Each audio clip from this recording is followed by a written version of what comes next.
Finally America को rate cuts देखने को मिल गए।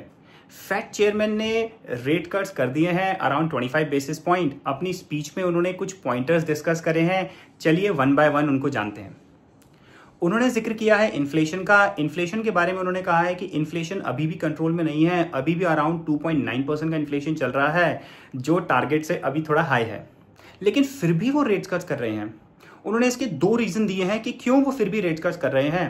पहला रीजन उन्होंने दिया है कि जो जीडीपी ग्रोथ है अमेरिका की वो अराउंड 1.5% है 2025 में, जो कि लास्ट ईयर 2.5% के अराउंड हुआ करती थी। दूसरा रीजन उन्होंने ये दिया कि जो ग्रोथ है एम्प्लॉयमेंट की वो भी कम है। पर मंथ 29,000 का फिगर उन्होंने नोट किया कि 29,000 ही जॉब्स क्रिएट हो रही है पर मंथ, जो लास्ट ईयर 100,000 हुआ करती थी। ये तो इंपॉर्टेंट रीजन दिए हैं कि इन दोनों रीजन की वजह से हम इन्फ्लेशन को अभी फिलहाल इग्नोर कर रहे हैं और 25 बेसिस पॉइंट हम रेट कट्स कर रहे हैं। उन्होंने साथ ही साथ जिक्र किया टैरिफ का। उन्होंने कहा कि टैरिफ की वजह से कुछ एरियाज में प्राइसेस बढ़ चुके हैं। हालांकि कंजर्वेटिव अप्रोच अपना के उन्होंने कहा कि हो सकता है ये वन टाइम प्राइस मूवमेंट हो, बाद में जाके ये ठीक हो जाए, बाद में जाके वापस से नीचे आ जाए। उन्होंने ये कंजर्वेटिव अप्रोच अपनाई। उन्होंने अपनी स्पीच में कुछ और बातों का भी जिक्र किया। उन्होंने थोड़ा सा फोरकास्ट बताया कि क्या आने वाले समय में वो रेट कट्स और कर सकते हैं। उन्होंने कहा कि ईयर एंड तक हम रेट कट्स और कर सकते हैं। अभी जो जनरली रेट चल रहे हैं वो 4% से लेके 4.25% के अराउंड चल रहे हैं। 2025 के एंड तक वो 3.6% तक इन रेट कट्स को ले आए, अगर सब कुछ ठीक रहा तो। ठीक रहा इन द सेंस उन्होंने जिक्र किया कि अगर एम्प्लॉयमेंट ग्रोथ कम ही रही, मतलब ज्यादा एम्प्लॉयमेंट ग्रोथ नहीं हो पाई, तो भी वो रेट कट्स के पे फोकस करेंगे, और इन्फ्लेशन थोड़ा सा कम हो तो भी वो रेट कट्स पे फोकस करेंगे। अभी फिलहाल उन्होंने बोला है कि मैं सेफ चलूंगा, मैं ना ही स्ट्रिक्ट होऊंगा ज्यादा, ना ही मैं ज्यादा लीनियंट होऊंगा।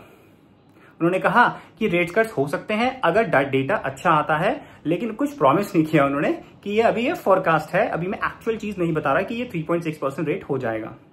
उन्होंने इन्फ्लेशन के बारे में बोला कि 2025 के एंड तक आते आते जो इन्फ्लेशन 2.9 है वो 3% हो जाएगा, लेकिन 2026 में ही ये कम होना शुरू होगा।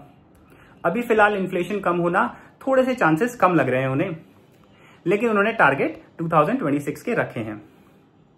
समराइज फॉर्म में अगर मैं बोलूं, नटशल में अगर मैं बोलूं, तो उन्होंने बोला है कि जीडीपी ग्रोथ कम है, एम्प्लॉयमेंट ग्रोथ कम है। ये दो बड़े रीजन है, इनको ध्यान में रखते हुए वो रेट कट्स कर रहे हैं ताकि इकोनॉमी थोड़ी ग्रो कर पाए। इन्फ्लेशन को अभी फिलहाल वो इग्नोर कर रहे हैं। टारगेट रेट से अभी भी हाई चल रहा है इन्फ्लेशन। एक्चुअली टारगेट उनका 2% था और इन्फ्लेशन अभी 2.7 से 2.9 के बीच में चल रहा है। उन्होंने कहा इकोनॉमी को ग्रो करने के लिए रेट कट करना जरूरी था, थोड़ा सा मुझे स्टेबल अप्रोच अपनानी थी, बैलेंस अप्रोच अपनानी थी, इसलिए मैं रेट कट्स कर रहा हूं और फ्यूचर में भी रेट कट्स हो सकते हैं।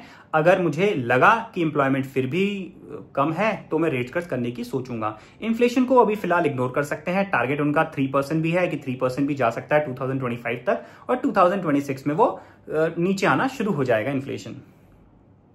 अब मेरा पॉइंटर यही है कि मैंने आपको पहले भी कहा है कि रेट कट्स करना अच्छा माना जाता है इकोनॉमी के लिए, क्योंकि एक तो यूएस इकोनॉमी को 2024 एंड से रेट कट देखने को नहीं मिले थे।